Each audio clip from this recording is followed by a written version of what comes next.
Tersesat oh tersesat. Haleluya.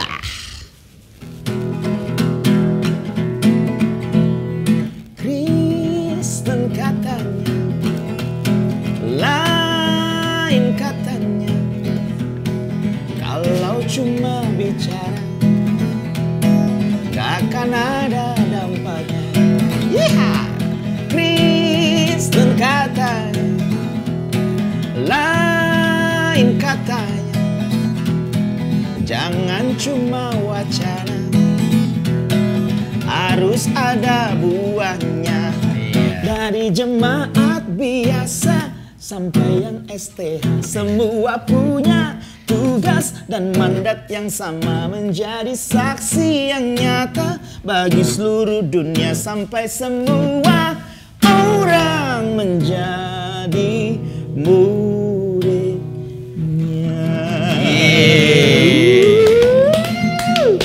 Dan persembahan boleh dijalankan. Iya, iya. Loh, itu tadi pas lagi nyanyi itu pasti persembahan itu.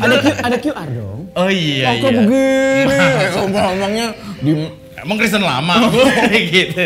Tapi yang gue paling suka dari lagu Kristen kata ini sebenarnya ini awalnya nih, cerita awalnya. Iya. Iya kan? Coba cerita awalnya gimana? Lirik-lirik awalnya tuh? Orang Kristen jangan cuma bicara. Ngalor ngidul cerita nggak ada buktinya. Iya, itu dia. Suka dengar khotbah Pak Pendeta. Tapi pulang gereja berbeda. Iya. Untung gua nggak dengar khotbah pendeta. Ya, karena saya tidur. Karena kamu adalah gembala dari domba tersesat. Iya. Ini. Oh iya. Anda majelis. Memang yang suka bikin masalah yang majelis biasanya. Saya majelis lucunya. Majelis lucu ya kamu.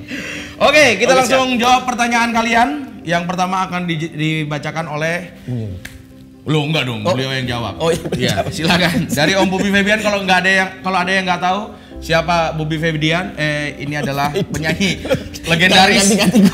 Bubi Febian, penyanyi legendaris, googling aja. Iya kan? Stepnya kok. Dari Monica Christina. Tersesat, oh tersesat, haleluya. Shalom Bang Yeri, Bang Ibob, dan Ko Patrick. Ya, episode kemarin Ko Patrick. Ya. Mau nanya apa Mau nih? nanya nih. Kan setiap atlet kalau mau tanding pasti doa ke Tuhannya masing-masing. Nah kalau misalnya atlet Kristen tanding sama atlet agama lain terus sama-sama doa sebelum tanding, kira-kira gimana tuh pembagian kemenangannya? Apa mungkin Tuhan nego sama Tuhan agama lain? Atau apa mungkin Tuhan ikut tanding juga sama Tuhan agama lain? Makasih sebelumnya, makasih pertanyaannya ya. Iya. Ya bisa jadi. Ini pertandingan ini semua orang berdoa loh. Betul. Di dalam pertandingan. Pertandingan dan perang. Pertandingan dan perang. Iya. Iya, Semua orang jadi berdoa. emang ini orang kayak kompetitif banget. Dia kayaknya sampai kepikiran mikirin Tuhan tuh berantem gitu. Iya. Tapi memang Nih, keseakan-akan ini kebanyakan nonton Sensei ya kayaknya. tapi memang tanpa disadari ya terbentuklah kayak Tuhan tuh kompetitif di dalam kehidupan hari-hari gitu. Makanya banyak anak-anak Tuhan tuh kayak sales marketing aja, nyari closingan. Iya kan? Apa lo udah lama gak ketemu? Terus prospek gitu. Iya. Ya, kayak kadang-kadang Karena biasanya ngomong kayak gitu beda pas lagi ngomong. Lalu pas ngomong suaranya jadi berat. Dek, kamu percaya Yesus gitu kan? Kalau gue ada dua gini. Pertama itu sebenarnya gini, kacamata dewasa dalam berdoa adalah tidak hanya berdoa supaya menang, berdoa juga supaya jangan nangis kalau kalah. Karena kedaulatannya datangnya dari Tuhan, gitu. Nggak, kita bukan ya sekarang dua-dua kayak apa ya Prasparawi ya kalau gitu kan. Prasparawi. Lomba paduan suara. Lomba paduan suara semuanya Final kan pasti dua-duanya Kristen berdoa. semua. Tuhan bingung dong. Kristen lagi. Gara-gara Tuhan bingung kan ada yang masuk tuh. Iya kan? Yang masuk kasih. Terus yang kedua, kalau kita lihat kan dikatakan gini, taklukkanlah semua yang ada di langit, lalu berkuasa atas semua yang di udara, darat dan laut. Tidak pernah ada arahan sebenarnya dari Tuhan itu untuk menaklukkan orang lain dan berkuasa atas orang lain. Kompetitif itu adalah satu sistem yang ada di dunia kita aja. Tapi pada sejatinya adalah bagaimana kita harus menaklukkan, apa yang harus kita taklukkan? Taklukkan diri kita supaya kita tuh nggak selalu bernafsu untuk menaklukkan orang lain dan berkuasa atas orang lain. Yes. Urusan sesama yang Firman ajarkan tuh saling mengasihi, saling menghormati, saling menghargai, saling mendahului dalam memberi hormat, saling mengampuni, saling mendahulukan kepentingan orang lain. Jadi sebenarnya tatanan Firman itu menolong orang untuk sportif dan tidak cengeng kalau kalah. Karena sejatinya yang harus dia taklukkan adalah ego dan dirinya sendiri. Dan ketika itu dia berhasil sebenarnya masuk dalam satu identitas, ya kita lebih dari pemenang. Karena tidak membutuhkan arena untuk jadi pemenang. Pemenang tuh identitas. Tolong C. Saya langsung takut main gitar. Jemaat langsung bangkit berdiri. Saya udah mau nangis lu barusan lu. Baik banget. Ada jamahannya gitu ya. Sorry, tapi memang ada orang-orang yang maksudnya dengan pengertian yang keliru akhirnya bilang begini nih. Kalau Tuhan di pihak kita. Nah, itu jadi kayaknya Tuhan tuh pribadi yang suka berpihak gitu. Tuhan tuh kayak take a side gitu. Padahal kan Tuhan harusnya nggak take a side, dia take control. Gitu. Asik juga. Iya. Kan? Ini nih kalau kiri kanan pendeta enak ya. Kalau tektokan sih lu banyak diem-diem aja. Gua baca pertanyaan berikutnya. Oke, gitu ya. Pertanyaan berikutnya dari Hadi Extra Vapor. Shalom. Bila saya dimarahi ortu gara-gara minum anggur merah, bolehkah saya mengatakan Yesus saja mengubah air menjadi anggur dan dalam perjamuan malam terakhir minum anggur. Jadi saya minum anggur merah karena mengikuti ajaran Yesus. Terima kasih. Lu tau gak? Anda adalah penggemar kawa-kawa berarti. Sorry. Gimana? Gue dari tadi syuting di sini gue ngerasa bersalah ngajak dia. Jadi kan tahu. Jadi dia tahu ya. Bahwa di sini ada anggur merah. Iya. Oke, Ini kayak anggur merah. yang nanya sambil minum anggur nih. Iya. Kalau lagi mabuk nanya-nanya tuh seru juga. Karena kemarin ada yang nanya kemarin pas lagi nanya, saya kalau nonton sambil mabuk boleh nggak? Oh iya, gue nonton tuh. Iya. Gimana? Ya kalau anggur merah dimarahin pindah ke anggur hijau dan atau anggur biru dong. Anggur kan warnanya macam-macam. Ada ungu, ada. Enggak biru juga dong anggur. Ungu. Iya. Ungu dong. Tahu ungu kan? Iya. Ungu. Gimana, Kak Yeri? Iya jelas lah, maksudnya mungkin ini permasalahan kamu sama orang tua, bukan jadi jangan bawa anggur gitu. Iya. Iya kan, itu kan masalah kita menghormati orang tua. Ya ini kan penting banget tuh kita belajar. Ya objek anggur ya itu objek berantem atau ributnya gara-gara apa gitu loh. Jadi tapi paling nggak dalam pertanyaan ini, ya kita apapun yang terjadi kita tetap harus belajar untuk menghormati orang tua seperti yang firman Tuhan ajarkan gitu ya. Jangan sampai kita dikejar anjing lari, dimarahin orang tua ngelawan gitu. Kayak saya dulu. Gimana? Ada pengalaman dengan anggur? Oh enggak, saya enggak minum anggur, saya yang Lebih ke apa? Whisky? enggak, teh. Agak cari aman Anda ya. Jadwal, Bo. Jadwal. Oke, pertanyaan berikutnya akan dibacakan oleh Bobby Febian. Tersesat. Haleluya. Iya. Pak Pendeta, saya ingin bertanya, apakah boleh mengganti anggur perjamuan dengan whisky? Terima kasih sebelumnya. Ini pertanyaan dari Febrita Siregar. Iya. Anda kan wanita juga ya. Siapa bilang wanita? Ini Febrita Siregar. Oh. Kemungkinan ya. Saya tidak ada masalah dengan gender sih, tapi kenapa Anda menanyakan anggur diganti dengan whisky? Tapi kalau misalkan tidak ada, ya jadi gini loh, yang disamain tuh anggurnya bukan alkoholnya. Iya. Itu sih nyari salah dong. Anggurnya referensi, anggurnya yang diurai, bukan alkoholnya yang diurai. Mabuk. yang mau cari enak. Iya gitu. Jadi anggur kalau nggak ada anggur ya Fanta anggur misalnya.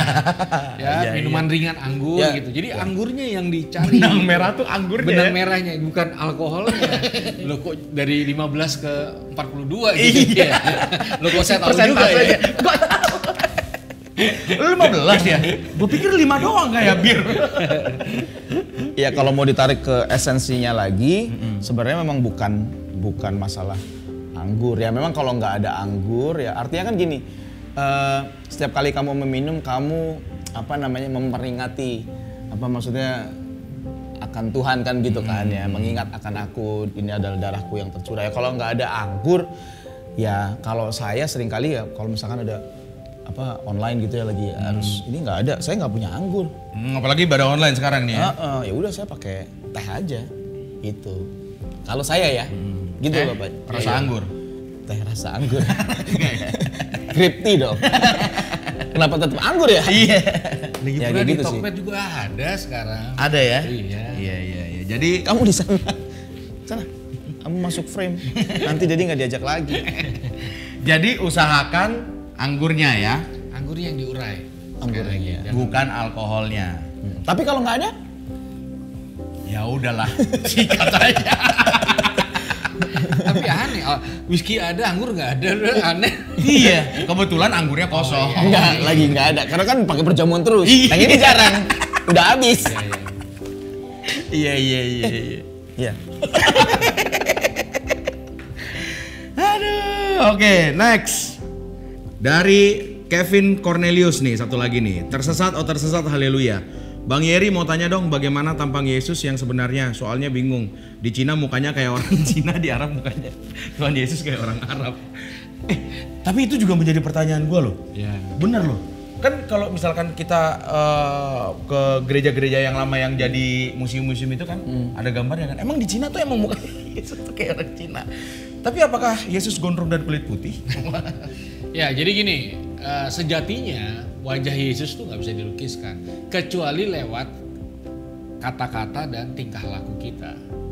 Sebenarnya itu penjabarannya. Cuma mungkin dulu kan pernah ada satu penemuan yang dipercaya sebagai kain kafannya Yesus. Lalu ada sedikit bercak atau kayak replika gitu yang akhirnya orang menyimpulkan gondrong, jenggotan dan sebagainya. Tapi sebenarnya tidak ada pemaknaan dari firman, mukanya kayak apa, hidungnya kayak apa, wajahnya kayak apa tuh nggak pernah ada satu signifikan yang bisa menggambarkan. Ya, mungkin kalau orang mendapatkan satu visualisasi, penglihatan dan sebagainya lalu merefleksikan, ya itu wajar-wajar aja. Tapi pada intinya wajah Yesus itu sejatinya adalah lewat tingkah laku, lewat integritas, lewat keputusan-keputusan positif yang kita ambil. Itu sih esensinya. Ya salah satunya kan karena penggambaran siapa sih yang ngelukis pertama kali? Leonardo da Vinci ya? Ya. Yang pertama dia ngelukis itu dan kemudian menurut artinya kan secara kita ngelihat dia kan orang Yahudi. Ya orang zaman dulu kan punya aturan-aturan agama tuh, salah satunya jangan kamu mencukur. Ini kayak gini nih nggak boleh.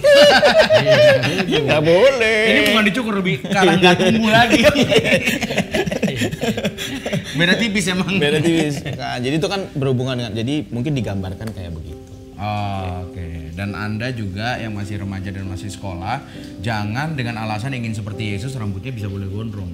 Kan sama sekolah nggak boleh nih. Iya iya. Kalau online boleh. Oh iya benar juga. Anda masih SMA kayak gitu. Oh iya benar juga ya. Nah, nggak apa. Sekolah tidak menyelamatkan kok. Cuma Yesus yang menyelamatkan. Itulah yang akan Anda potong menjadi statement di TikTok. Bahaya. Untung bukan saya. Undangan lancar. Puji Tuhan. Oke, terima kasih sudah menonton Dompet Tersesat kali ini. Shalom.